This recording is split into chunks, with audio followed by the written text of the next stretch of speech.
insightful, but are you likable? You got jokes, you're the host, stand up. Are you likable? Hello and welcome to Likeable, a show where we discuss stand-up comedy from an entry-level perspective. I'm your host, David Stickle, and today I'm joined by Mr. Nick Bailey. How are you? Fuck off. Fuck off. Yeah, I call you Mr. Good morning, David. Good morning. I call you Mr. because I saved you as Mr. Nick Bailey. You're the only comedian with a prefix or a surname. You're the only comedian with that on there because we had a very professional sit down once, and it wasn't even professional, but we went to, I think it was before or after the Levity mic. We went and got We went food. to Yard House, dog. Yard House, yeah. Yard House. We sat down, and I was like, Nick's a fucking pro. Like, so when I had you in my phone, I was like, Mr. Nick Bailey. And my phone added a Mr. to it. So now you're Mr. Nick Bailey when you text me. I'm like the band Mr. Yeah, Mr. I don't know what they sound like, but. No, that is a Train song. I think one of the guys from the band died recently. Hell Really? yeah. Yeah. And what's that song? It's like, take these broken wings. That's a Mr. song. I think it's 80s music or something. Yeah, that starts out with like, baby, that's all I know. Very musical episode so far.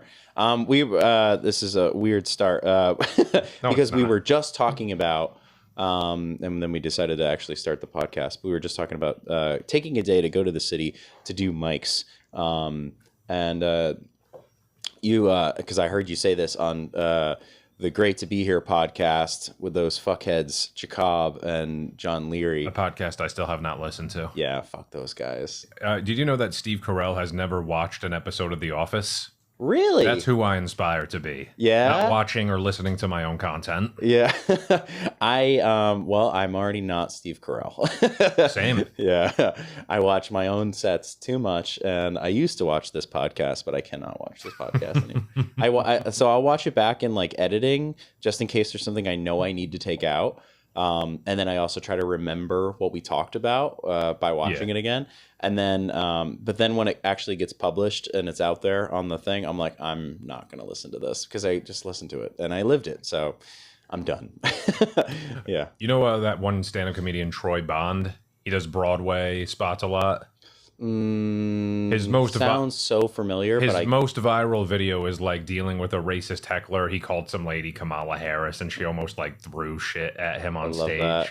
I did a bunch of shows with him at Broadway recently, and the thing I overheard from him is that he keeps stuff he says on a podcast and stuff on a stage in separate notebooks, which I thought was very interesting because I do know a lot of comics that will just riff and maybe like try to give a snippet of a joke on the podcast, whether it's yours or someone else's. But then it's like when the fans go to see them at the show, then it's like, oh, I heard that on the podcast already. So I love that though, because like there's definitely episodes of We Might Be Drunk where Sam and Mark near the end of the episode, like they'll do any bits that they're working on. What the hell just happened to that camera? You messed up my face. Yeah, why do you get two cameras set up? I only get zero. I only have one on me.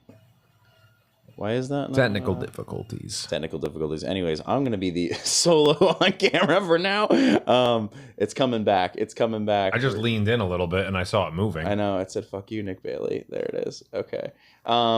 Anyways, We Might Be Drunk. They'll do like a bits thing at the end, and I connected to a lot of those bits because I would see Sam Morril perform live, and I'm like, oh, I remember when he was workshopping this on the pod, and they would just like bullshit with each other. So I actually liked that. I mean, workshopping's one thing, but then I know people that will actually do their bits. Oh, their whole bit, or when it's like finished. Give a piece of a joke, and then the workshopping thing is different because you can spitball like 10 different ideas at least. Yeah. They'll just be like, there's something there, and that's usually how the bit ends on the podcast. But yeah, so he keeps them. I mean, we used to do bits on this show. I stopped doing bits on this show. I don't want to do any bits on the show. I don't want to do any bits either. Let's talk about us. Let's talk about geopolitics and the Middle East right now. Dude, no. Thank you for bringing that up. Because I've been waiting. Could you imagine if I just ended up being really political? I shouldn't be political at all. I'll be waiting. For me to be political? Yeah, it's such a dumb take that I have. I'm so illiterate when it comes to politics. It's pretty bad. Yeah. Are you political, Nick Bailey? I don't think we've ever talked politics. For some reason, my algorithm is mostly Nick Fuentes content right now. So okay, I don't know why. Like ever since that other podcaster died. Well, life's been weird. Yeah, it's been an interesting 3 months, hasn't it? Yeah, I think so. That other podcaster shall not be named. The other CK. Yeah. That's what Louis' last name is.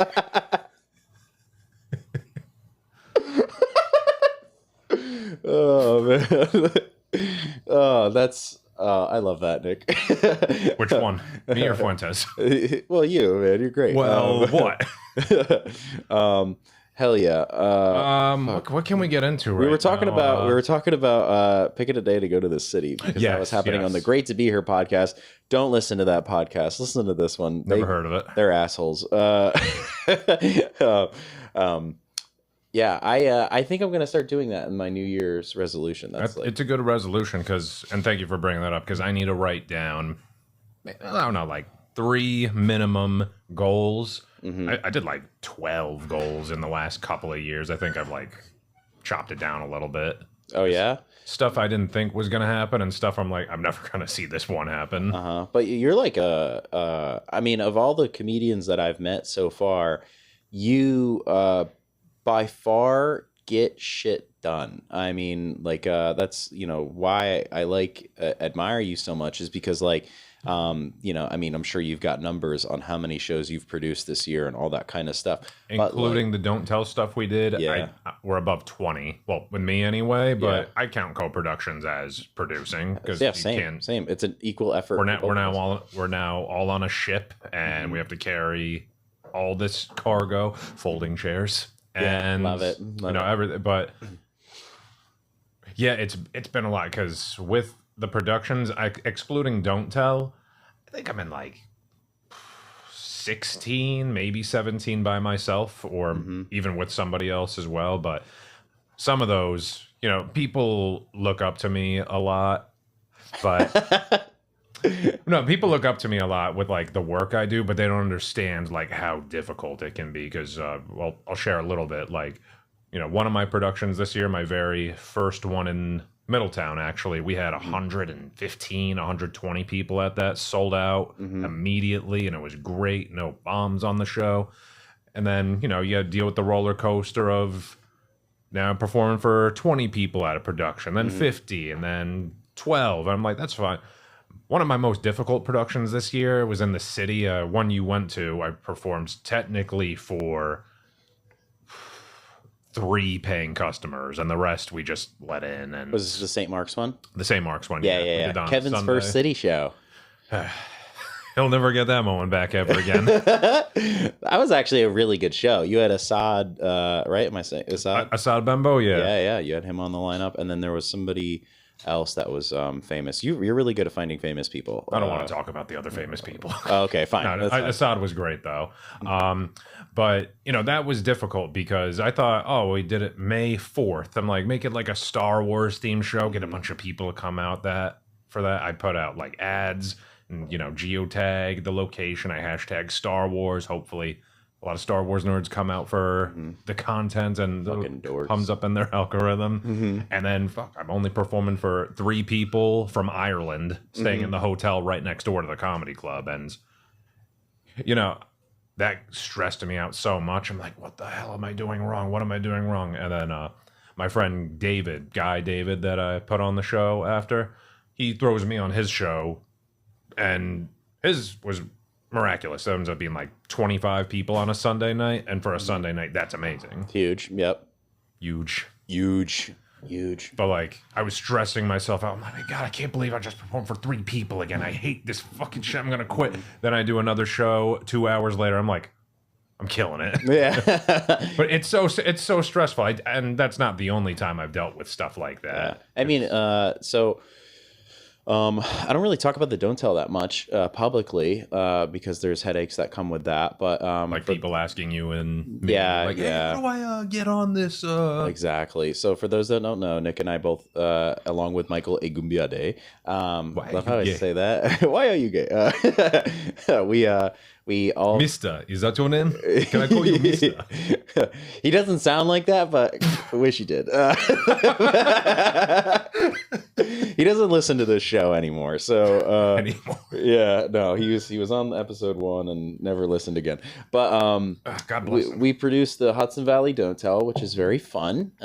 We've been able to put together some pretty good fucking shows, I think, The only stress that I have with that, like you said, with people asking, I had people asking me to put them on that before we did our very first Hudson Valley show. Really? We just put up, remember the posters that he made? Like it said just Don't Tell, Beacon.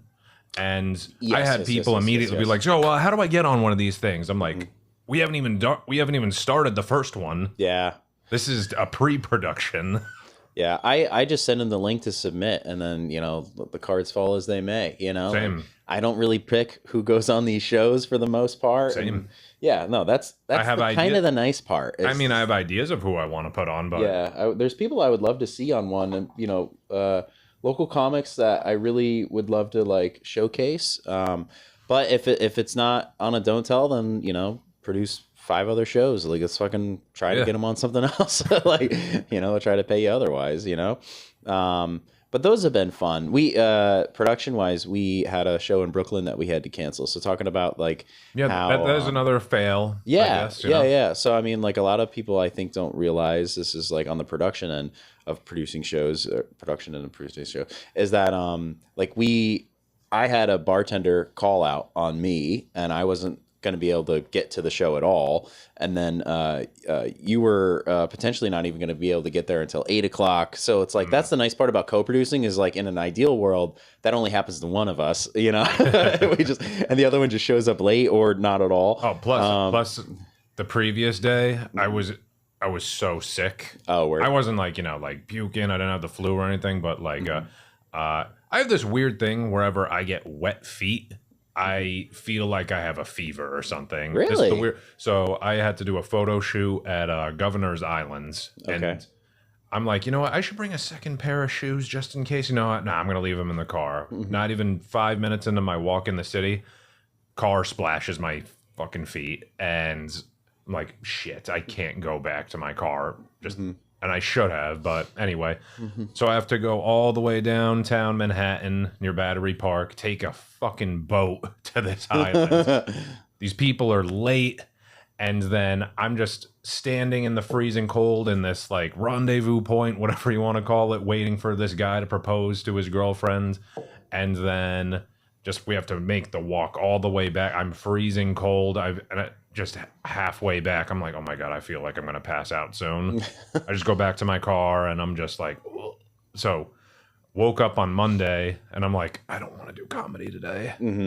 Yeah, I was bugging because I think I texted you the day before being like, I'm having trouble with the bartender. We got to figure it out. And then there was just like a lot of stress because, I mean, I think we had maybe 6 other comics that were coordinated to be on that show. Yeah. And then, so that's like another stressful thing is it's like, I don't want people to feel like we wasted their time. Exactly. Like it sucks to cancel a show.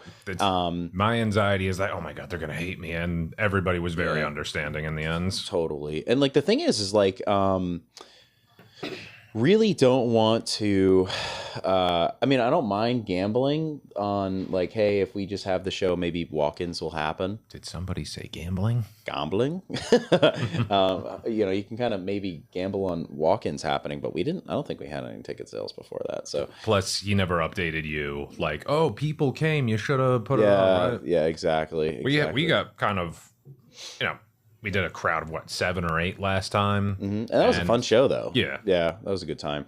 That's the other part about production is that the venues you work with sometimes are not the best. Because there's a couple in my mind because I do a lot of the brewery circuit where it's like they're excited to have you, but they're not really doing anything other than being like, hey, we can't wait. It's like, yeah, well, I know you can't wait, but there's stuff we can do to pass the time.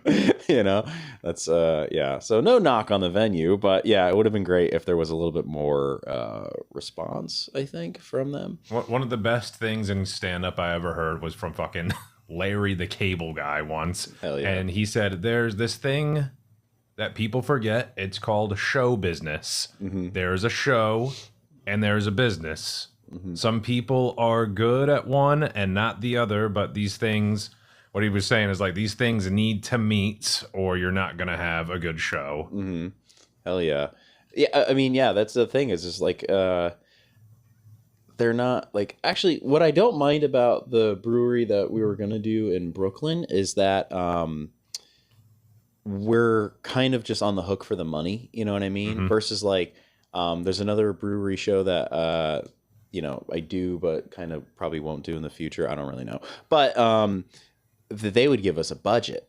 And then, that means they're in the hole for the money. And then they still wouldn't really advertise. So it's like, oh my guys, you are giving us a lot of cash. That like hard and not that expensive to put out one single Facebook ad or something like that, just to make sure not even fans that already like or follow a page, but people in that area that might not even know that they offer these drinks or this show or the music that it's $5 minimum of an ad, even if only a few hundred people see it and a dozen people from that ad come out, it's not hard. I just don't think people know how to use Facebook to not its maximum, but when I get a budget like that, I will actually take some of that money and put it towards an ad because I personally just care about having a crowd, right? Blah, blah, blah, blah, blah, blah, whatever the New Year's song is. This is the Interruptible. Oh my goodness. I think this episode is going to come out New Year's week. I think the new year, new deer. What's up, dude? I don't know what that was, but Interruptible dates. We have show dates and we are beginning the schedule for the new year. So excited. I think this is coming out on 12/31. So please be excited to hear about this. But we have a show at Laugh It Up tonight, I suppose. Bringing in the new year with laughs. And then there's like a buffet. There's like an open bar. There's comedy. Tickets are like $130, I think. But unlimited booze, dude. So much booze. Think about all the crazy shit you could say. The unhinged stuff you could say while being intoxicated at a comedy club. That's worked out for everybody, I think. Yeah, totally. And then on 1/1, we're going to go to the Luxor Lounge in New York City. Renee, I don't know how to pronounce his last name. I'm not going to fuck it up here, is the host there, and he is having me down to do comedy at this place. Very excited. Second time I've been there. Then at a 1/3, we're going to do a Don't Tell comedy. Shh, don't tell nobody.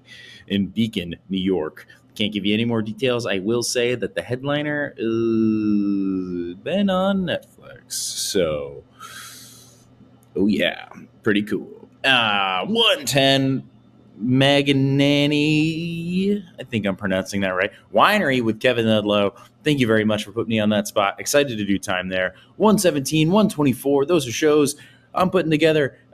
Come to the Croak Show. It's free. Come to the Sloop Show. Buy tickets. That supports me the most. I mean, you'll be as supportive as anybody that is supportive can be to come to the Sloop Joke Bomb, buy a ticket, and you get a free beer with that. So again, more alcohol and jokes. What a combination that's going to lead into Punchlines and Moonshine on 1:30 in the Lake George area with Kay Gutos, and Punchlines, jokes, ha-has, and then Moonshine, booze, and sorrows because it's fucking intoxicated. You're going to say that stuff to Tammy that you've been waiting to this whole time. I don't like the way you ski, Tammy.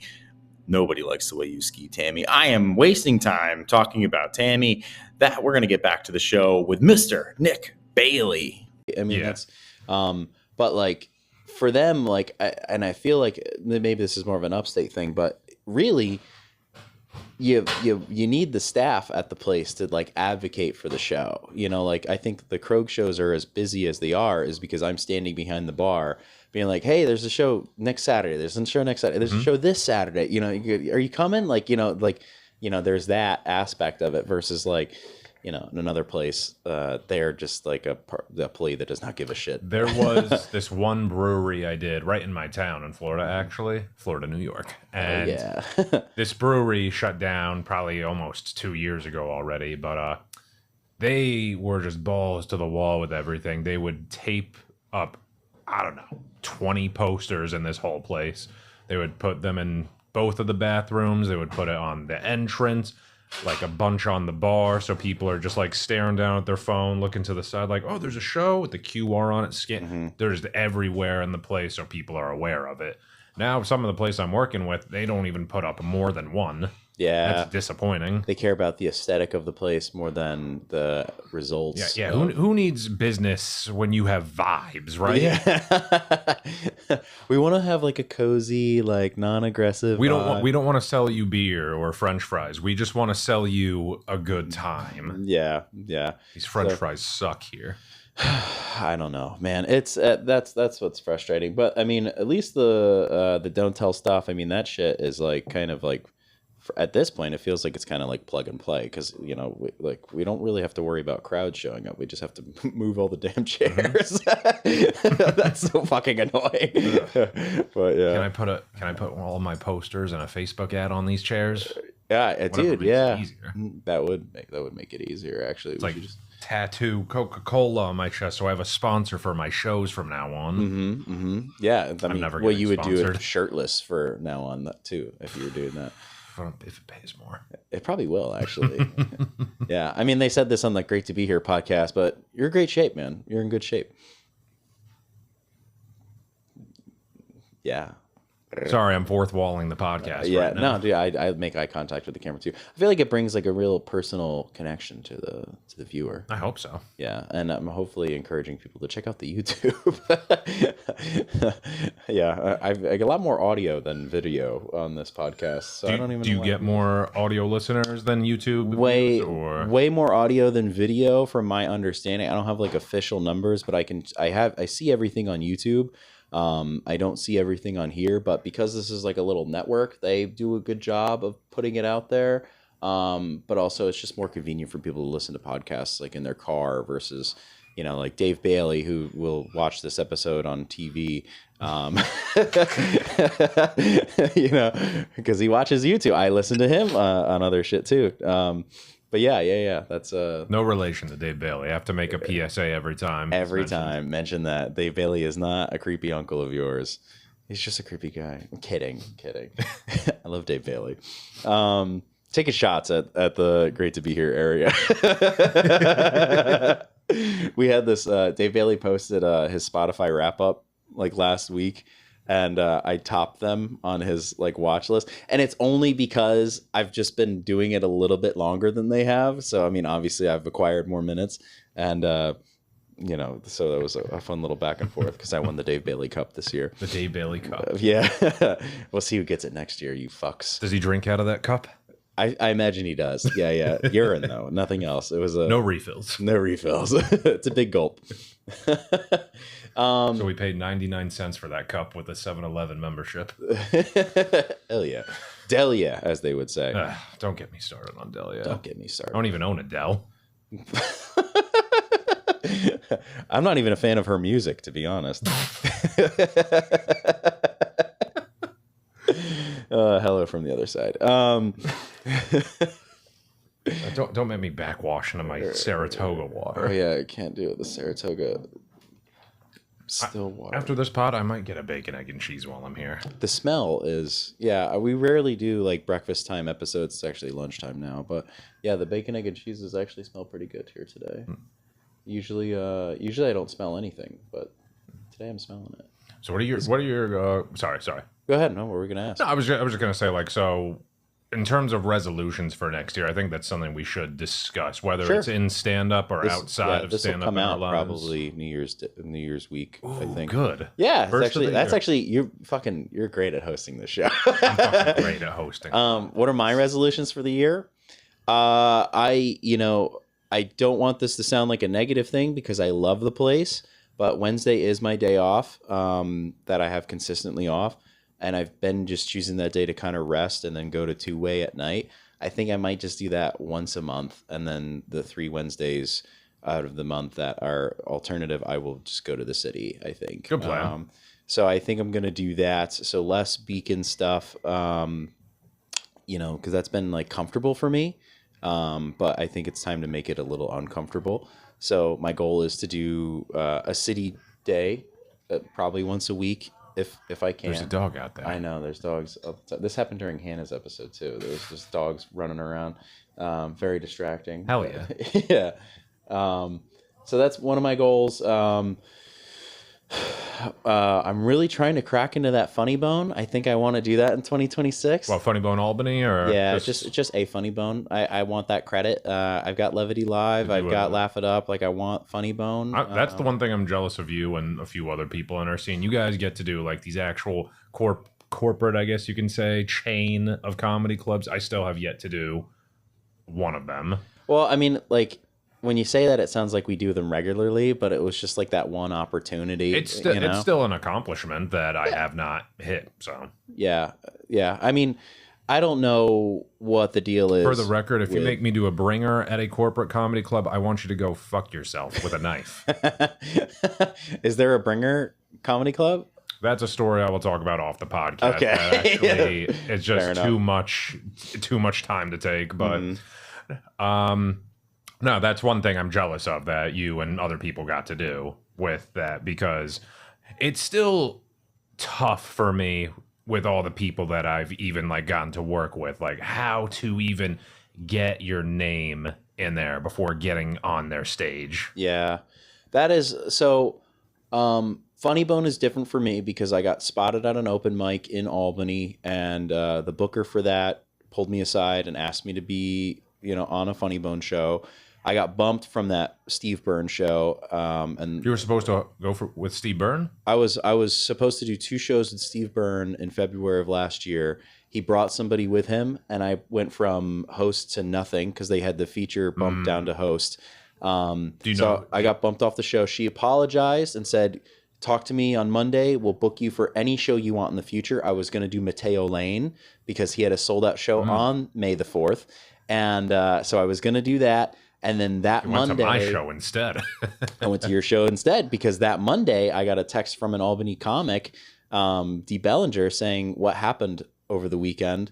And I'm like, "What do you mean?" She goes, "The booker quit." And I was like, So now I had no access to the Funny Bone. That's the one thing that probably is my pet peeve in stand-up is the revolving door of bookers and clubs, because it's always changing. Yeah, But as far as Levity goes, I don't know where it started, but Mel offered me a spot to host for a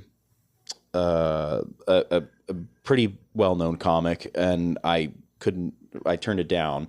And then he eventually put me on that showcase show. So he, Cal yelled at me for turning that down, but, but I'm happy I did the showcase show instead, because I guess it was a taping. I don't really know, but yeah. But I mean, I don't know. I think, I don't know why I got put on that or why Mel liked me so much for that, to be honest. It doesn't, none of that makes a lot of sense to me, but I got lucky.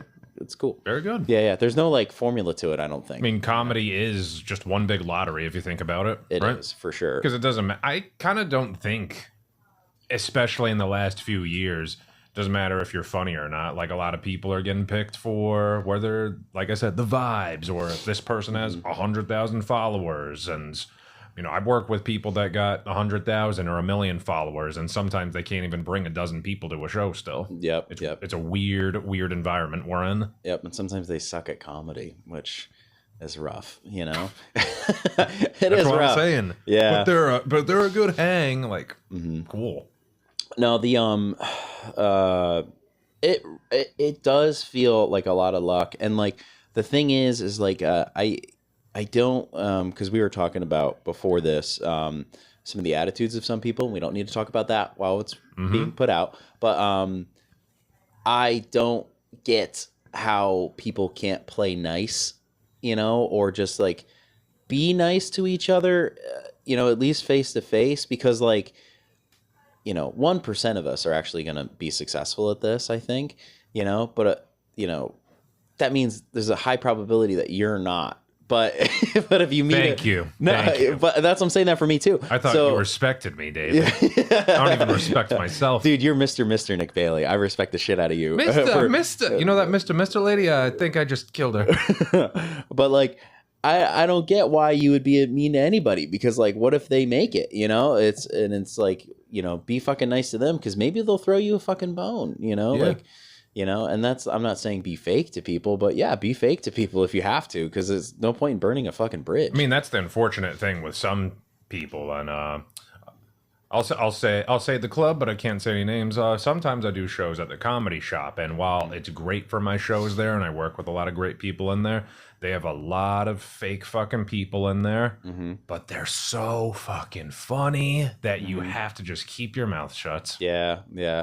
I get that too. I'm not trying to say anything risky and get banned, whatever, because it's like, I like what I do. I'm not trying to burn fucking bridges like that. But there's people in there where just like, I see why this vibes thing is such a big part of our culture, because, I may have a problem with X, Y, and Z, but they all like them, and we all do shows together, and deal with it. But I mean, I think at the end of the day, as long as they're like funny, that should matter the most, But like, so I mean, if they are actually just funny and they're getting on shows for that reason, like, I'm all for that. These fuckers can't even pay their own taxes. Bitches. Hell yeah. Fuck taxes, dude.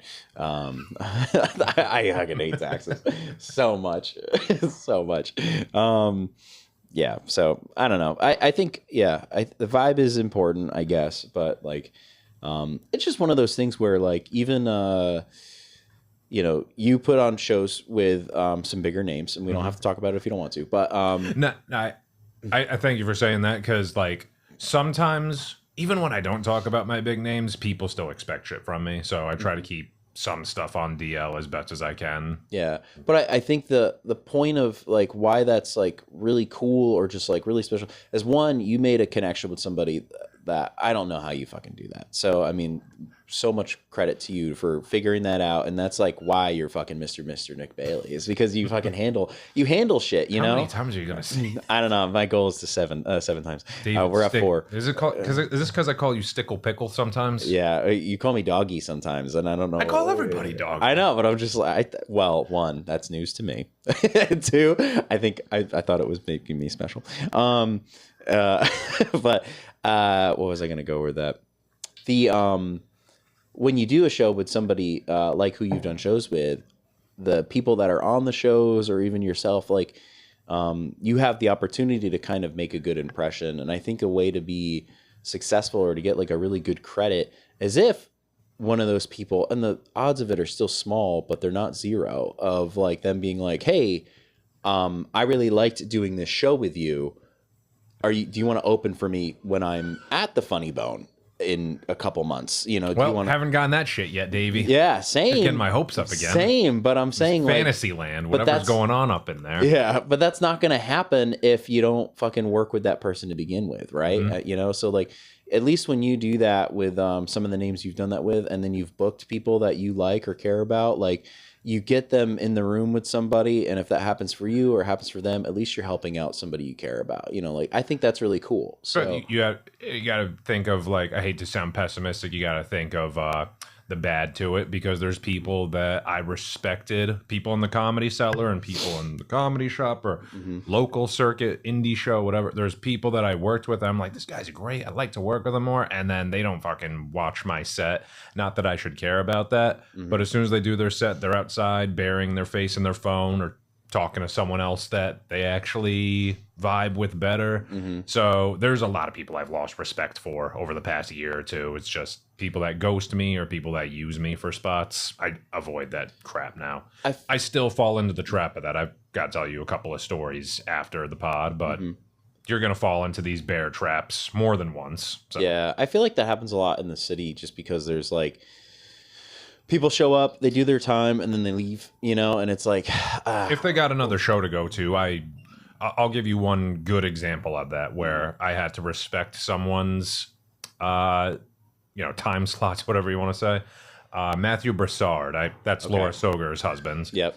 I had to put Matthew, my headliner, up first at one of my St. Mark shows. Akko Taco, man. Yeah. It was an Akko Taco. Yeah. Not a vegan taco, but No. so I did a show back in, I think, the middle of June with Kyle Vaders, someone I should introduce you to. Okay. And Matthew shows up right before showtime. And I'm like, oh, Matt, nice to meet you, man. Thanks for coming through. He's like, yeah, I got to get to the Comedy Cellar by 8 o'clock. I'm like, what? Huh. I goes, well, the thing with them is that if they text you, even if you're not booked, if they text you like, oh, someone dropped tonight, can you come through and fill in the time slot, whatever.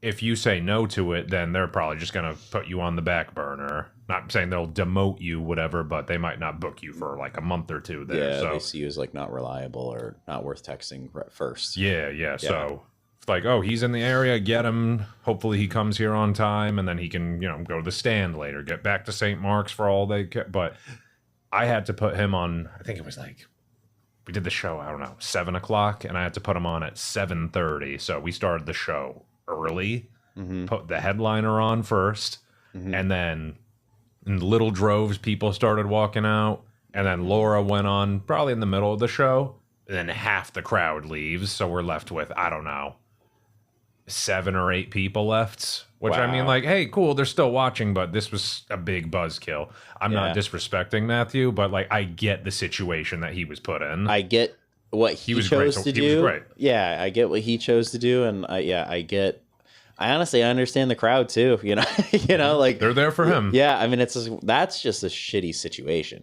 for you. But imagine getting dressed up and going out, and then you see the headliner, and you're like, 15-minute show. Okay, cool. Let's go home now. Yeah, I mean, technically they paid to. That's like an express comedy show. That's almost like what they. Oh, we should do one of those. It's just like a fucking quick pop. Yeah, I want to speak to Pete Davidson's agent. Yeah, I'm gonna host for 1 minute, and I'm gonna pay him $60 to do 59 minutes. Boom. You want to hear an idea that I had that I think might be really stupid, but a good idea? Maybe like an open mic, or maybe just a show, but like where there's a bunch of different rooms in the same building, and you have like 5 groups of 5 crowd members, and they get up and they just go to the next room. So the comedian stays in the room, but the crowd circles or rotates. I know this probably sounds really dumb, but if you're trying to polish a set, you do the same set that are like maybe 10 minutes a piece. Everybody's doing a 10-minute set, and then the crowd rotates. So you do the same set for like an hour, but you do it for 5 different crowds. I would get up and leave. Yeah, you don't think so? Like, I gotta go to another one. I think it'd be unique. I don't know. I like, it would be a great way to like fucking polish sets, because I think about comics, especially now that we're talking. Making it sound like a drive-in movie theater. I gotta go from this spot all the way to here. Yeah, Yeah. I think that's, or maybe even just the comics rotate, but but there's like essentially 5 shows going on at the same time, and they just rotate.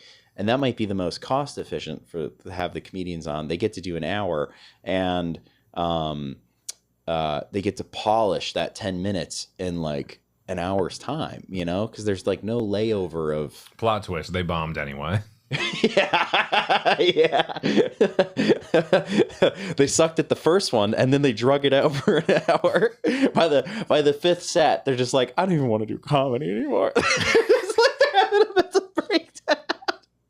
The crowd walks in, is just like, what is happening right now? The vibes of like the little room are completely off. Like the comic is just like, oh hey, is like sharpening a knife. But like, I'm gonna use this on me if you don't laugh. That's what comics will do at like the Stand. They'll probably bomb in the upstairs room. Maybe they'll go and like, let's say it's warmer out. They'll have like the patio open, so they'll do a set on the patio, and then they can go downstairs. They can do 3 spots in like an hour. But let's say they're like a very good club comic. They could be there all night. They could do, I don't know, 5 or 6 shows if they wanted to. That's awesome, dude. I would love to get to that point. And Cellar Comics, because they have 3 different venues, hopefully 4 now soon. Like, I'm gonna get in there, but Same. You can go to Village Underground, Black Cat, and whatever the other fucking one is. But they can, let's say Matthew, for example, if he wasn't doing just that one spot that night, I don't know if he would rush over to Black Cat and do a guest spot or fill in for someone else at the third spot, whatever. Yeah, I mean, that's the goal, right? I mean, that is to do a spot at the Cellar, I think, is a goal of mine. I don't know if I need to be a pro comic, but to be invited to do a spot there, I think would be. I think you need to be a pro comic. No, I'm saying like personally, I want to be I want to be a pro bono comic. Pro bono, yeah, pro boner comic, yeah. With those jokes, no, I mean, like for me though, I just think like I don't know if I need to go pro. I just think it would be cool to hang it up. After doing something like that, it would be pretty gnarly. Oh, yeah. I don't think I'd stop if I got the opportunity to I think that should be, like, as much as my goal into next year of, like, just trying to maybe not double up my spots, but get as much as I can. Go for more shows than open mics. Like you're doing the good thing already by trying to see where you can land in the city, whether it's the bar show or a club show, and you're getting people to come all the way up to Rhinebeck or... Alternatively, be like, hey, talk to them, sir, for the don't tell. You're doing the right thing, trying to find where you can be exchanging, just networking as much as you can. I kind of hate saying networking now because it makes me sound like I'm on this corporate entity. Like, I'm a chief financial officer of the Krog. Yeah, it is still a business. It's comedy business.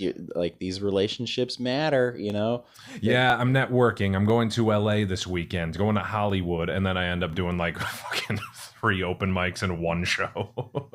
But somebody out there might resonate with you, Like I meet people, but but I mean, it's like the Clean Comedy Collective that I'm a part of. Like that's all throughout the United States, and between that and our connections with Don't Tell Now, like maybe we can figure something out to where like pop down to Tennessee to do a clean show, and then to go around the corner and do a Don't Tell that same weekend or, maybe the same night. Like that would be cool. But like, it doesn't exist if you don't make bridges to begin with, as opposed to just like, what else are you going to do? Like go to Nashville and just be like, look around and be like, hey man, I'm a New York comic. Can I guest spot on your show? And then you don't get paid, like that. Yeah. That's what my, my one buddy, Oscar Calazos did. I had him on the Keegan Ailes show in Kingston. Okay. It was like almost 2 years ago already, but, he came all the way from, I think, Miami that day. He flew into JFK, got to his car in Manhattan, drove all the way up to Kingston immediately. A hustler, dude. Love that. And, I was like spitballing him ideas like, what if I just went to a random small city like Denver or Albuquerque and just, try to say, I'm a New York comic. He's like, every place you go to, you are starting over. That's stuck with me. Because I don't even think it matters, like, just for people in our circuit or the city, whatever, just no matter how many years, a year, 5 years, 10 years, if you're not like an A-lister or just like a good past seller, cut to the chase, like it doesn't matter if I went to fucking Kalamazoo, Michigan or freaking Manchester and the UK. They're like, you're starting over. You gotta know people and you gotta know to know. So that person can be like, oh, Nick's good. Oh, David's good. You should put him in here. I've had that luck before, but every other place where I have zero connection, so I'm starting from scratch. Totally agree. I think my marketing brain thinks about this and is like, I think you could go to a place and as long as your first set kills, and if it doesn't, you just move to another place. but if your first set kills... I'm moving to West Virginia if I bomb. Yeah. But if your first set kills and like, I think like, I bring them up every episode. We already did this one. I think Michael is really good at like talking well of people that he thinks are really good. Ebonics. I don't know what that means. Black people talking very well. This is the racist part of the podcast. This is hell yeah. No, Code Switch. Have you heard of that one? I've heard of Code Switch. Yeah. You think he code switches? No. God, no. Michael is just the most charismatic person we know in our. I don't want to say our circuit anymore because he's everywhere. Product of the Bronx now, so he is New York City. Not even a Hudson Valley comedian anymore. He is, but like, I'm just saying he's the best networker. Yeah, he's well traveled. He will say like, "Hey, you got to meet so and so from Connecticut. Like they're really good." And if I have somebody just like slide into my DMs for a spot, I will see if Michael knows them on Instagram, and then I'll just or you, but like I will just likely they know Michael because Michael's everywhere, and then I'll say like, Mike, do you know who this guy is? And he'll be like, yeah, real funny. And it's like I had to do that in the past with certain people that would like send me tapes. Good example. I put out a Facebook post probably almost 2 years ago, just saying looking to fill in spots, looking for hosts, barkers, this and that. Send a tape if need be, whatever. And more than half of those tapes were just like Broadway bringers, and not like industry room. Like these were just guys first month doing stand-up for their friends and family at 4 or 5 p.m. show in the afternoon. And it just, so is anybody here on Tinder? Like that's your first joke in the first minute. And then I'm watching a little bit more and I'm like, this is just a Schitt's Creek of bombs. And respect the attempt to try though, because like I've definitely been like that newer comic that's just like, oh, I can try, like, and you're better than this. I don't think I submit to a lot of places, but I have been lately. To cut to the chase on like my thing, like I would see who a mutual follower or mutual friend would be, and I'll hit them up, be like, do you know this comic? And they're like, don't fucking book them. So like, did the right thing. Yeah. I definitely like people are gonna suck in stand up, but they're gonna suck the first year. Yeah. But if it's that bad, I'm like, get the axe to the grindstone, please. And send me a newer, better tape. Especially for the tape. Like if they're sending you, because the tape should like be their best, and if they're sending you the best and you're like, I always like, if I'm watching a tape that somebody sent me, if I find myself just like looking around or like checking my phone, I'm like, oh yeah, my crowd's going to do this, and that's like something I noticed. Like, cause like, I mean, I'll admit that like there's sets that there's comedians that I've booked that I don't really find super funny, but my crowd finds them funny, That's good then. Yeah, because it's just like I understand that like my sense of humor might not be everybody's sense of humor. Like that's. I mean, we're like we said with the followers thing before. Oh, they got 100,000 followers. Let's see if they actually have a following. But yeah, and that's it's crazy to me that YouTube people can like sell out a 300-seat room, and they've only been doing comedy for like a year, and it's just like.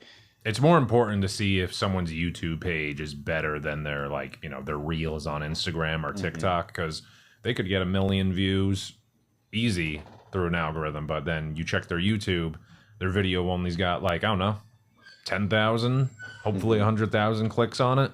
But like, why are they getting views is important. There's certain comedians that I won't name, but their videos get a good amount of likes and a fuck ton of shares. The shares are most important, I've been hearing. For the algorithm, yes. But the content of the set that they're putting on there is very much like it's getting shared because it's cringy, and it's like, all right, so people are sharing this to talk shit about this person. Because it got brought to my attention because somebody else was talking shit about them, and I'm like, all right, well, that's crazy, but that person also has a much larger following than I do. So I'm just like, all right, well, they can at least get attention, so I don't know. It's like one of those things where it's just like, how do you do this the right way? And because I personally believe the person I'm thinking of in my mind, I'll tell you when we get off, that person will be more successful than me earlier, I think. I think over time I might get farther than this person, but I do believe this person will be way more successful than me faster, you know, because they're very good. Nick Bailey. Yeah.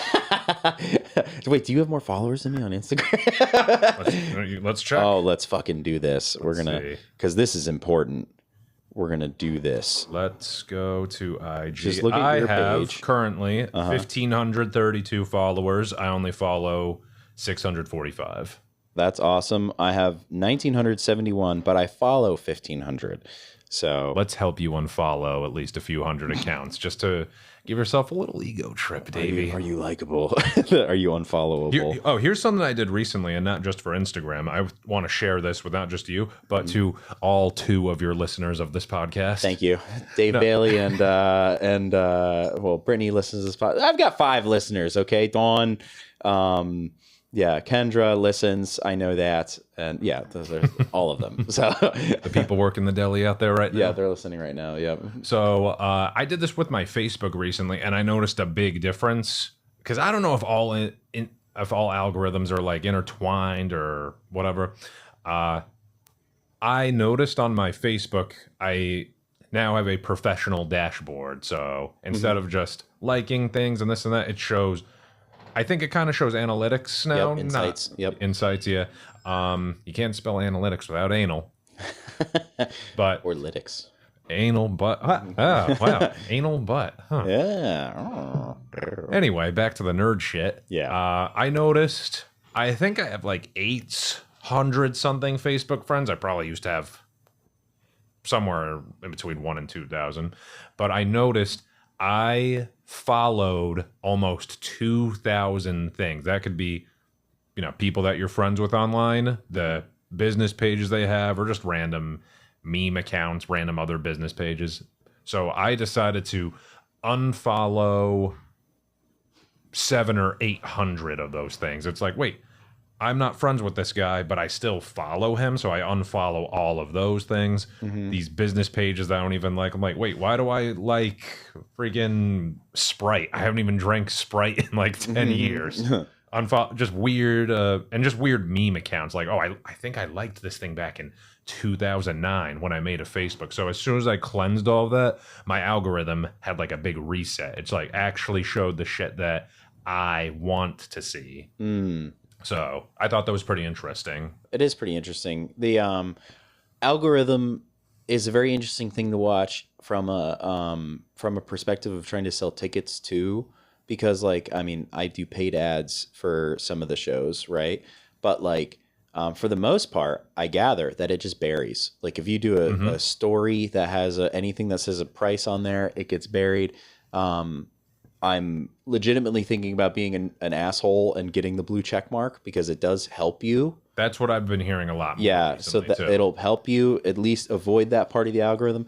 But what I've been working on slowly but surely is the fucking newsletter, because like our my Sloop I've shows been very slacking with that too. Oh, dude, the Sloop shows with Kevin, like Sloop has a newsletter they put out, and we get at least 5 tickets from that, you know, and every show, at least 5. And then, you know, I mean, the fucking biggest proponent of this, the Don't Tell, is just their newsletter pumps us. We've had a lot of returning customers. Yeah, dude, at the Middletown show, I guess this group, they were from like Port Jervis or Sparrowbush, somewhere out there. As soon as I walk in the door, they're like, "Hey, Nick, right?" And I'm like, "Oh wow, they remember how do these people know me?" They came to 2 of the shows. That was the 3rd one they've been to. Wow. And like, I sound like a prick right now because I'm like, where the fuck are these people? And I'm like, wait, I guess I have fans. Yeah, they remember me and a couple of my bits, and I'm like, why am I being so salty about this right now? I should be grateful for this, and I'm still like. But then I talk to them, and here. How much time we have? It's however long you want, man. I mean, we're not even at this an hour, but I mean, we have. How long can we do this for? I mean, we can do this for as long as you want. I do have work at. I should be there by 2. Oh yeah, we could probably do a couple hours of this if you want. If you want to do, I mean, that sounds like a marathon. That sounds exhausting. Okay. Let's commit to this talking and feeling how it almost goes. 2 because there's other stuff I do want to like just share. Oh, whatever, sure, not just comedy, but sure.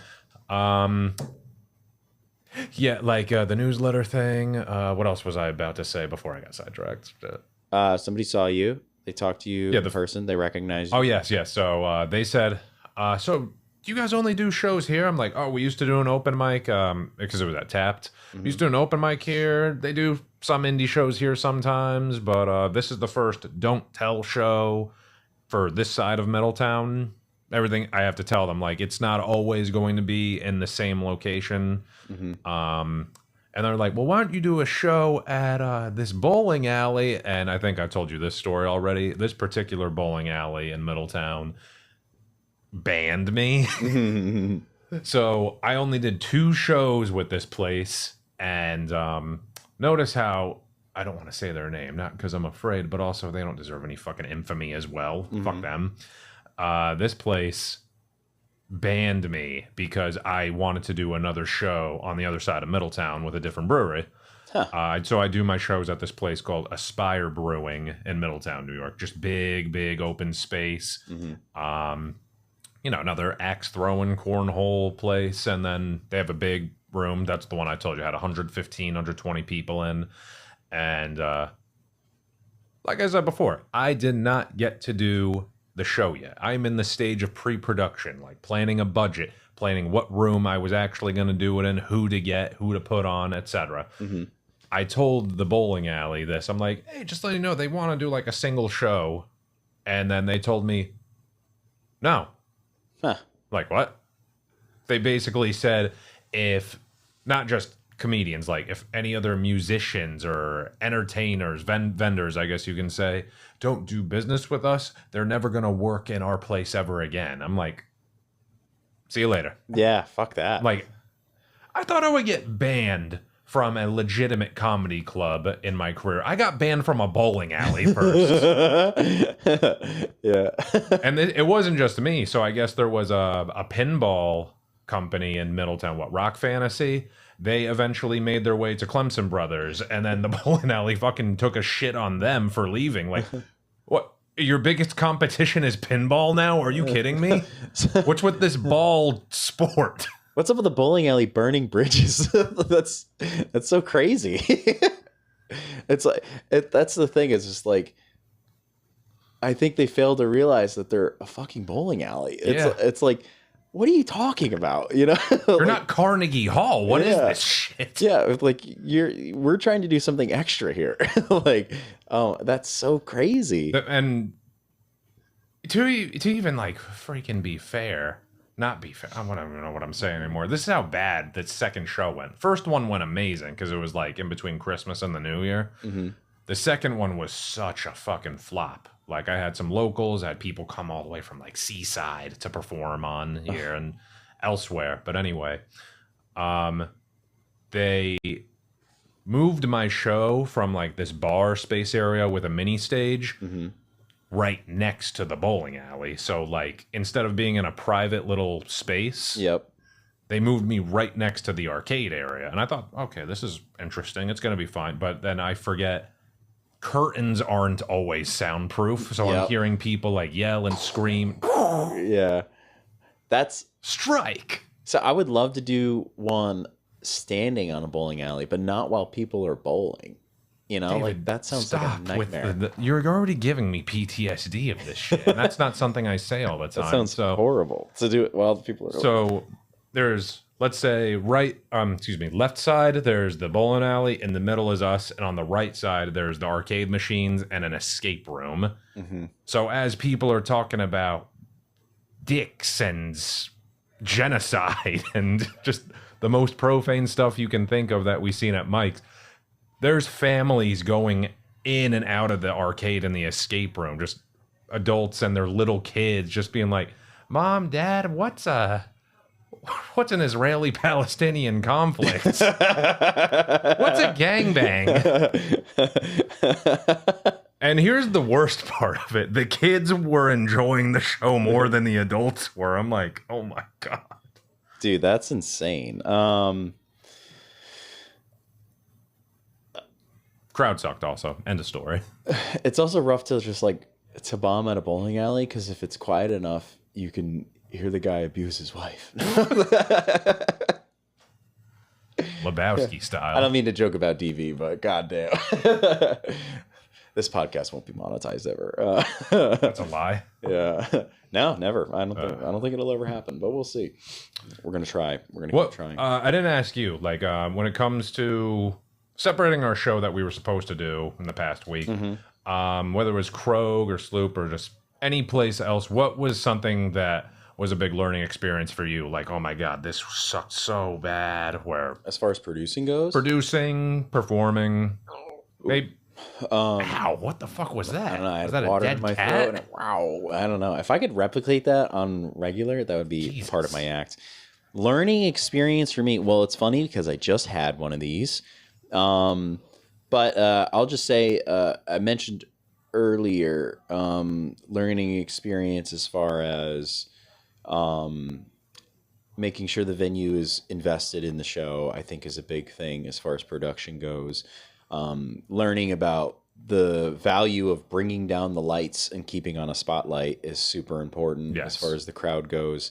All of that has been a learning experience. I mean, this whole thing, I mean, I'm still only a year and a half in, so it's like a little over a year and a half, maybe a year and 3/4, but like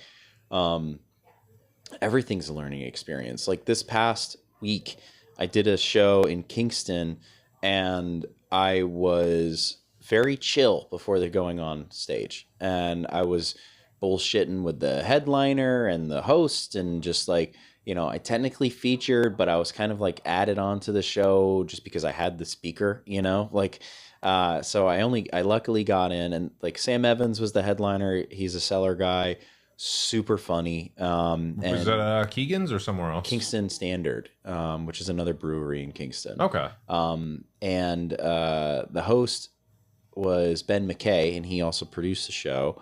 And Ben is also super funny. But like, I was just like thinking like, oh, my material is good. You know, I'm going to go up there. I'm just going to play the hits and it'll be a good show. And I'm not even paying that much attention to the crowd before I get up there. But I'm like kind of like looking around. And the only thing I'm doing is like I'm counting drinks to see who I can crowd work with. And I'm like, okay. And then so I saw this guy had like 4 drinks and I saw this guy had like 3. And I was like, all right, I'm going to talk to this guy first and whatever. And I got up on stage, went into material, completely failed to connect to the crowd at all. I didn't pay attention to what kind of emotion I'm trying to bring to this set. Like, and like I just went up there and basically just read my lines, and it was horrible. Like, no connection. Easiest tip, and it's like, I don't want to say it's cheating, but it is a cheat sheet where the last comic before you go up, just write something down in your phone or write on a piece of paper, something where it's like, okay, I have a joke where I could riff off that without, you know, overdoing the topic or paraphrasing what they said. Yep. So, and I do that when hosting, but for some reason, because I was like, I'm not hosting, I don't have to do that. And I just went up there and stunk, you know. That happens, huh? But that was my thing of just like, so thankfully I had a spot at St. Mark's the next night. I was in the Comfy Clash, and I had 24 hours to think about what I did wrong. And then the learning experience was the value of follow-up spots also, because like if I had to sit on that for a week, dude, I would have quit comedy before the following show, you know? But thankfully I had a show the next night, and I got there and I was so aggressive about performing well that and I was so on point and focused. Like I went up there and it literally hit the crowd with how I was feeling. And I had people like hitting their heads back and fucking clapping with laughter. And that felt so fucking good.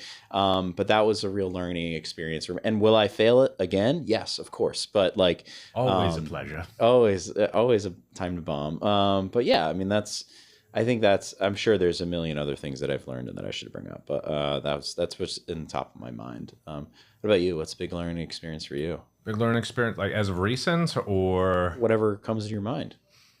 You care to share? I just want to do like more hangouts like this, whether it's a podcast or not. I want to have conversations with people. Okay. I want to find as many organic conversations as I can next year, because me and Basim, we have an occasional yard house writing or just hanging out at the end of a mic, and we riff and riff and riff. until we find at least one good joke. And Basim and I were helping each other. He was working on a story. Not going to spoil it, but he was talking about like cars and car dealerships. Okay. And he was telling me this one ridiculous story, and I helped him put a punchline at the end of the story, which was a big help to him.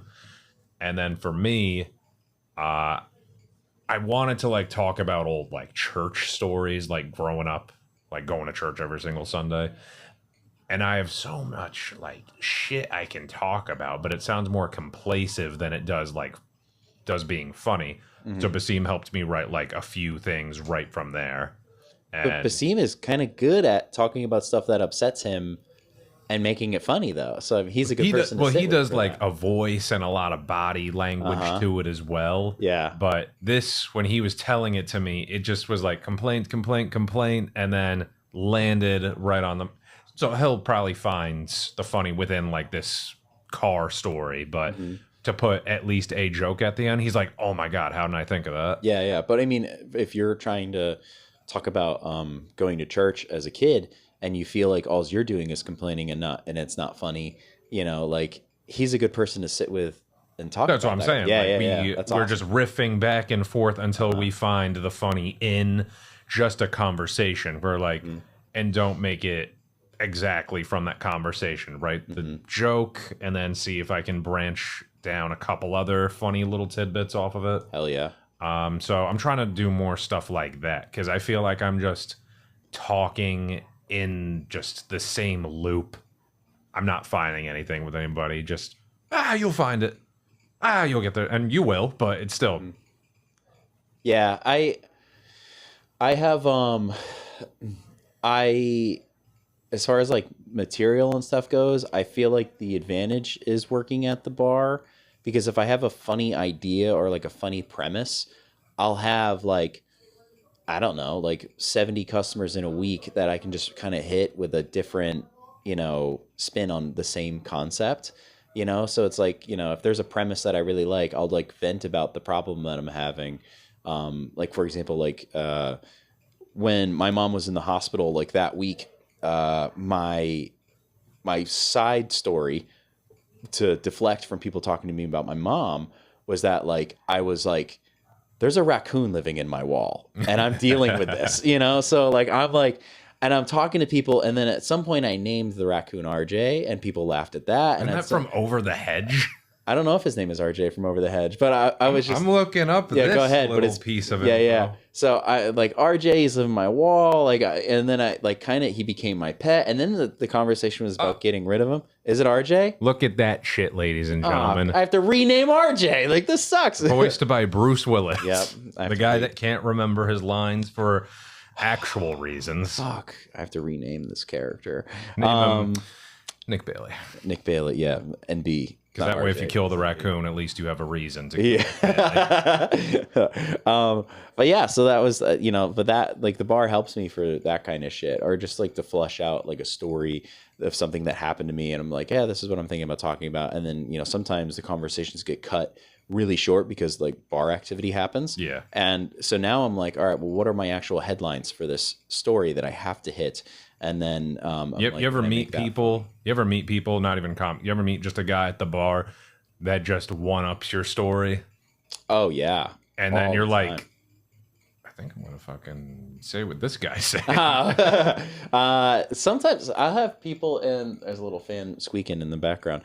I have sometimes I have people at the bar that I ended up like riffing with, and like either I'll come up with a better tag from something I had, or they'll say something and I'm just like, I kind of want to use that, like, and I'm like, they're not a comedian, so I don't know if it's stealing, but I don't know. Like that's the saddest thing in life is wasted talents. Okay. Yeah, that's true. And it's, it's my conversation. It's just, I didn't say it. I meet a lot of people that aren't stand-ups that are just so naturally funny where if I convince them to, they'll be too afraid to do it. Yeah. Or that, or they're just no motivation or whatever. They just want to drink their piss water beer and then go on about their shitty job in their day that you'll be in my act soon, buddy. Mm-hmm. There's people that come to the bar, and there's my friend Jeff who like when he found out I started comedy, maybe he started like a couple months after.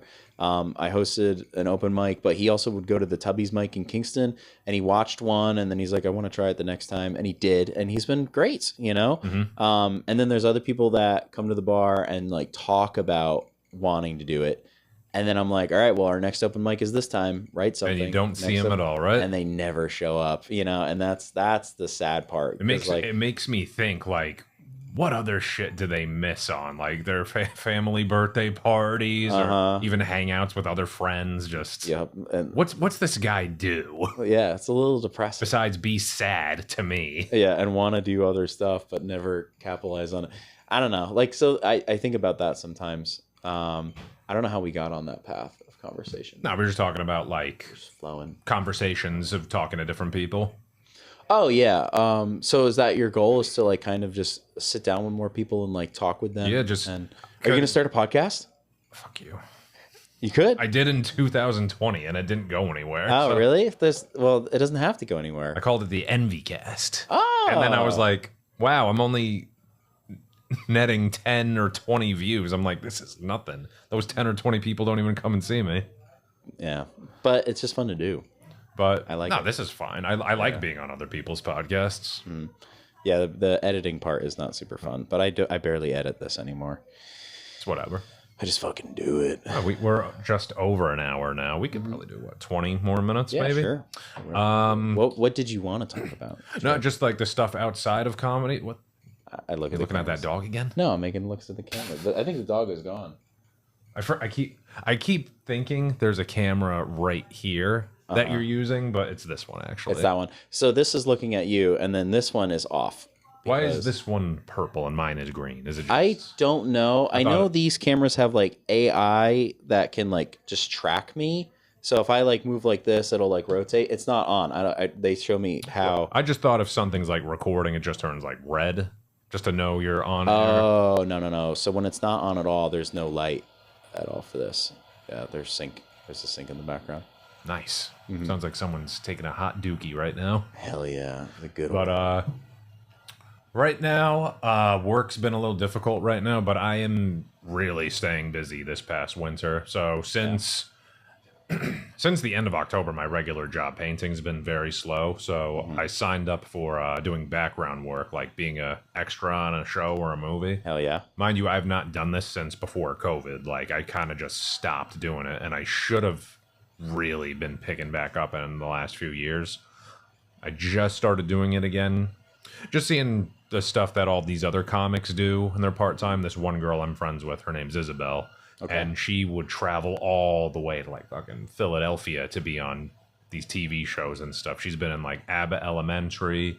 She was on I think an episode of Tires, Shane Gillis's show. That's cool. And I'm like, fuck, I want to be able to do this stuff again. Why did I don't know why I really stopped. So I signed up with this company called Casting Networks, when it just links me to not every, but a majority of casting companies. Meaty's doing this too. Really? Yeah. So I hope I don't see her on set. But anyway, she's in Rhinebeck today, doing a movie. I signed up for whatever this movie is. I have not heard back from it. In fact, I want to check my casting networks and make sure I'm not missing anything right now. Yeah, I did her podcast 2 days ago, and then she's like, "Oh, I'm actually going to be in Rhinebeck the next 2 days," and I'm like, "We could have done this in Rhinebeck," but nothing new. But she's doing a show, and a few locals. What the fuck? There is a rush call. I am going to submit for this. Filming in Rhinebeck today. Ooh. This ends up being very lucrative. Give me a sec, Davey boy. Yeah. I'm going to fill in by telling 2008 Toyota Corolla Blue LE. Well, you need a car for this? Some of these roles you get paid extra to bring a car, and it's that. Let me tell you about. So if you want to split it with me, you can borrow my my Jetta if you want. I'm taking the phone off D&D in case they actually hit me up. Hell yeah. Sorry. So one of the jobs I did recently, it was cool, but then it just made me so mad at the end of the day. It got resolved. 2-3 weeks ago, I went down to the city to be on Amazon Prime's Jack Ryan. That's John Krasinski. Yeah. I didn't get to meet Jim from The Office. That's the face he always makes.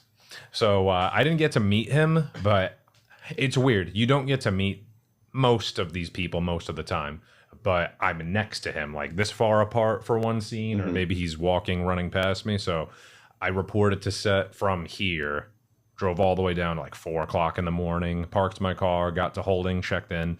And then they're like, all right, you're going to go to Pier 45 at 6 a.m. And they're like, we get it. It's cold. We're going to film this shit as fast as we can. They have like a drone with a camera on it, a crane, lift, boom, whatever.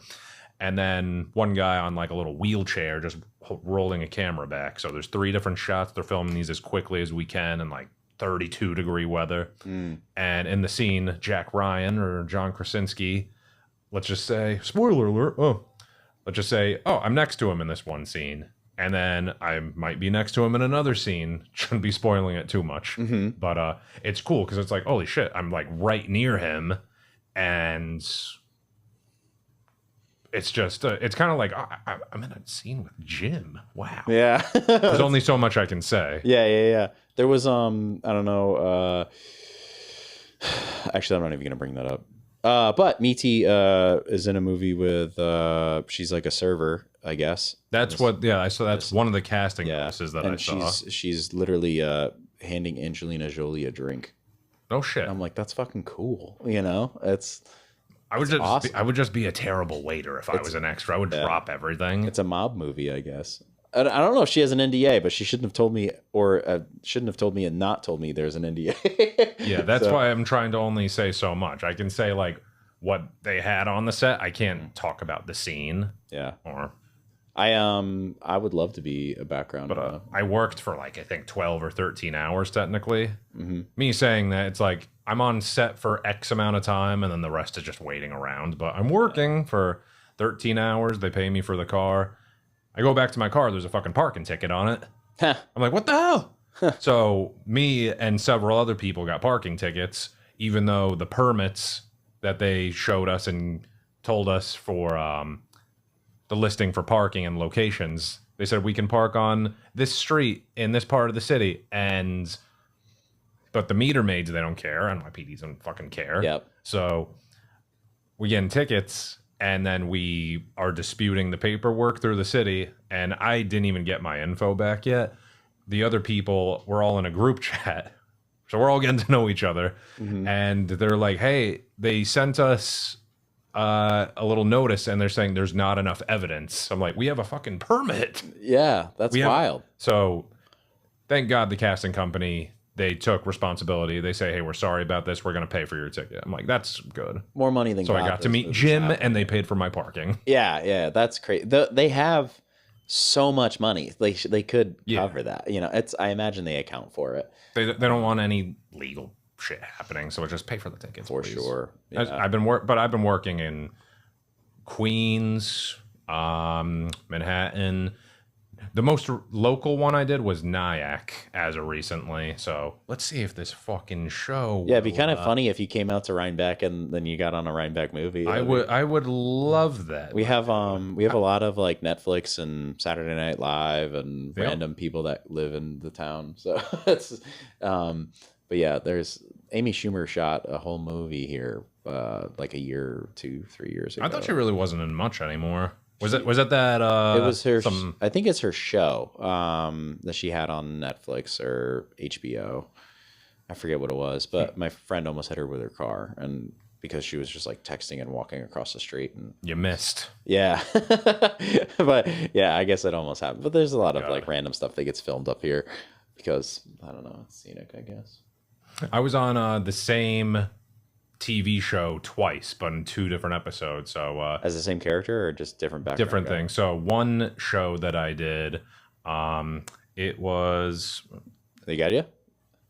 Oh no, some other fucking bitch ass show that won't cast me, but I'm gonna submit for it anyway. Hell yeah. So I was in Nyack for one episode of the show in a hotel, and not like the cameras were faced on me, but I'm working on the show. And then a couple weeks later, I'm in Staten Island. This was only last week. And I'm in the show showing face this time. But I could tell how the cameras were filming it. Just one camera angle filming like a school and just a wide shot. So I'm like, okay, I'm in the scene now. They see my face, so they're probably not going to use me again. But it's like, I'm two different characters in the same universe. At least it's not Marvel, you know? Didn't somebody else do that? They were two different characters within the same Marvel 616? Not sure. I don't know. I used to be a better nerd than this. I don't really know anymore. These Rhinebeck motherfuckers better hit me up. I have a car. That would be cool. I'm going to tell my girlfriend right now, like, hey, I can't hang out with you today. I have to play pretend again for $200. And it's porn. It's porn this time. Yeah. Wouldn't it be funny if you were just like getting pegged by Angelina Jolie? I will shut the fuck up. I can't talk now. It's very rare that I get Nick flabbergasted. So it is rare. Funny. Today you got me a few times. Yeah, I got you a few times. Because we're on my home turf now. God damn. Yeah. We're not at the yard house anymore where I assume you live. Oh man. Yeah. This is fun, man. Is there anything else you wanted to talk about? Let's see. Did comedy, the background stuff. Well, this one thing behind you says Gyno Curious on there, but Rhinebeck Scoop. Rhinebeck Scoop. What if you scoop the Gyno Curious people? I think I'm actually on the Rhinebeck Scoop today. It comes out today, I think. Neat. I guessed on it as like a video call in. I should check on that.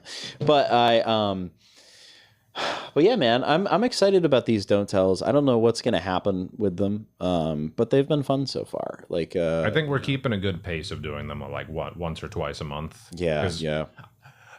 I've been in the situation before where I've done too much in like a weekend or something like that, where I just failed producing or performing or something. So I really do like to space out a lot of my stuff, because whether it's Michael or other people we know doing shit all the time, it's just, I don't think I'm going to be in those shoes anytime soon. So I'm good with doing a show on a Wednesday and then a Friday, maybe taking a week off to write or do my photo shoots or background, whatever. I just like the time that I have right now while I can. And a lot of people say, oh, there's a lot of sacrifices you got to make to do this. I'm like, well, I don't need to sacrifice much right now. I like time. Yeah. I like my time. I like that perspective on it. I'm in a weird place right now where I know I need to write, I know I need to edit, but like I've had a couple Fridays off, and I was texting Michael about it. I'm like, this is really weird to be home on a Friday. I don't know what to do. And then, like, I also, like, this past weekend I had 2 shows, and I was very thankful that I had a show right after the other to come back. I only got like 4 this month. I only did 1 so far. Yeah, yeah. Because I mean, like, I think I was really hitting it hard in November and October with like a few shows, like quite a few, and then this month I'm like 4 or 6 shows, and like, it's like one of those things where it's like, it's the holidays, we should like fucking just chill, Yeah. But like, I also don't know. Like in between Christmas and the New Year, I only got 2 shows, but just put out a Facebook ad. Don't worry about whether I get 6 people or not. And then we have the other don't tell, because people forget, like, there's so much other shit going on right now. 100%. I mean, also there's just, I think about this a lot too, is like people are spending a lot of money right now, and the economy kind of sucks, and people are getting laid off like crazy. Yeah, and like a lot of companies are trying to wrap up Q4 like as most cost effective as possible. So it's just like AI is going to replace this podcast soon. For sure, dude. Honestly, it's already my intro song, and I would totally love for it to just use all of the audio recordings of me, and then that would be awesome. As long as it makes money, like, I'm okay with it. Yeah. It can replace me. Virtual Dave is way better than realistic Dave. He at least showers. So, hell yeah. Yeah, dude. My show's coming up. If you want to share anything, I have. Let's plug shit. I have a show in Staten Island, Manny and Friends, at I think Flagship Brewing next Thursday. Okay, this is probably going to come out in January. I don't care. Okay, yeah, plug them up. This is, okay. Build a time machine and go back to these shows. Got the Flagship Brewing show. I have a show December 26th at the Comedy Shop, the 27th in Pearl River. Hell yeah. And then I'm taking a nice few-day break. And then I got Clemson Brothers Brewery, January 2nd with Gerald B. Gerald Benford. I love Gerald Benford. I used to call him Jerome because I'm racist. But I love Gerald. He's he's fucking hilarious, dude. Like so do you ever give him a time, like how much time he's allowed to do, or is it he just like a fixed rate and then he's like, you do whatever you do? Because I've been basically on a couple shows. I'll tell him, Gerald, do 2 minutes, and then he'll do 45. Like, yeah. It's like, Adobo, come on over here. You know, he's just so, Adobo. Yeah. So I was at a show. First time I saw him at a show, he was talking to, like he does. He talks to everybody in the crowd, right? Like he goes person by person, essentially. Just a fucking moment. Yeah. Well, I have Crocs on, but look what I got right here, ladies and gents. Adobo. Oh, that's so funny, dude. That's hilarious. But yeah, he had a guy in the crowd named Adolfo or something like that, but Gerald misheard him, and he goes Adobo, and then he just kept referring to him as Adolfo. His name was Adolfo, but he get rid of the O. And what do you got? Yeah, I know. That's Latinos for you. Ridiculous. That was at one of Gilbert's. Take that, Argentina. Gilbert's one of his last few at that place in Newburgh that he does. Which one? Cholitos? No, Cholito. It was what did Gilbert used to produce? Toasted. Did he have them at that? It was Toasted. Yeah, I think it was Toasted. Yeah, that sounds right. Weird. Toasted's coming back, right? They just had to get rid of that space, or I don't know. I don't know. I thought they were like, we're not done yet. I don't know if they cater or do anything else besides. No idea. I got on that spot because I showed up, and then Gilbert was like, "Oh, I'm gonna throw you on, Bobby," and I was like, "Okay, cool." So I did 5, and I think I did really well. But Michael and Jordan, all them were fucking killers on that show. So it was nice. And then Gerald closed it out. Nice. So yeah, I mean, Gerald's a fucking beast. He's funny. I'll be working with him again soon. His buddy Vishnu Vaka. He's one of those like Jersey comics. Okay, he's traveling with that guy, right? Yeah. Yeah, that's cool. That's cool. What else do I got going on? Well, all right, one of my other goals, 2026 goals, I want to be able to get past in 1 or 2 more clubs. I want to do better rooms than what I'm doing right now. Okay. Some of the places I'm just having bad luck with, or just like I'm not seeing what I want to see. Okay. Just take the struggle that comes with the goal that I want to do. Yeah.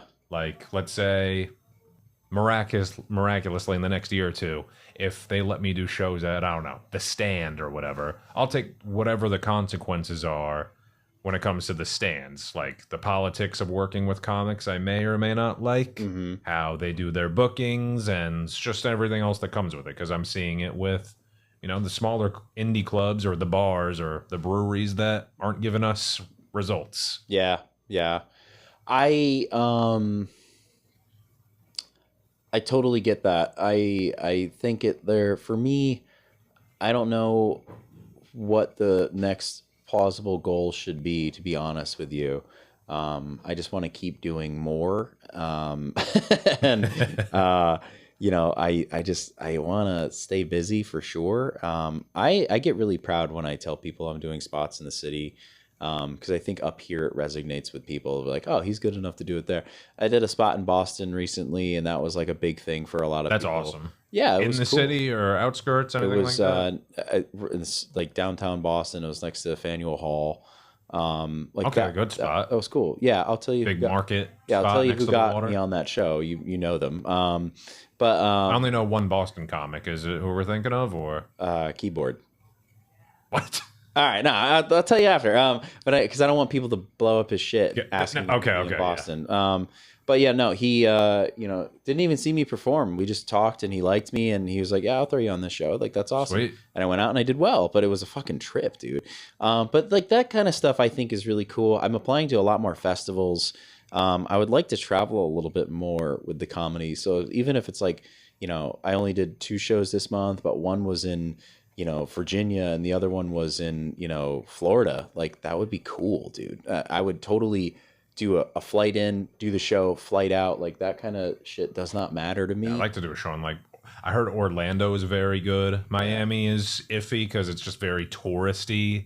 Yeah. Not a lot to complain about Miami when you have beautiful beaches and just being laid back the whole time. But that's like the goal. I'd like to do something a little bit farther away from the Northeast, just to see what it's like, I think. Yeah, that'd be cool, you know? Definitely. Yeah. But I mean, also like getting past at something in the city would be a sick thing. I mean, the thing is like, it's a whole fucking year. You could do a lot can happen in a whole last year, you know?